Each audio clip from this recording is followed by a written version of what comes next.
Sira ulo talaga ito. Parang yata may ostrich. Sa kabila.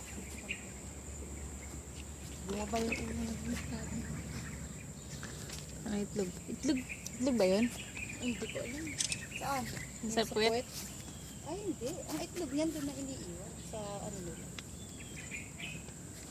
Puwit lang yan ano? Gago! Ah, ano yan? Buchi! Buchi ba yan? Buchi yung may lalamunan, yung bahay ng pagkain. Oo. Yan. Di Di ba ba sa kung labas? Ha? Ah, Bakit? sa labas, nasa loob. Yan. Ayun. Buchi ang tawag. Ay, ba't nasa puwet? Oo nga. Itlog ba yan? Kaya nga nagtaka ako ba't nasa lik. Di ba ang butchi dito? Oo, dito nga. Oo. Hindi, akala ko si Eri yung laig niya. Nakadikit kasi ulo nun. Laki ano? Selfie ka. Itlog yun. No, you feed this one. What is what? Ha? At the back. Palog pa. Oh, balata. Naula ito. Baka nga egg yun. Naula. Okay, because Ay, very big Oh, ba? why the others don't have one? Buntis yan. ganyan yung itlog ng ostrich na Oh. Gago.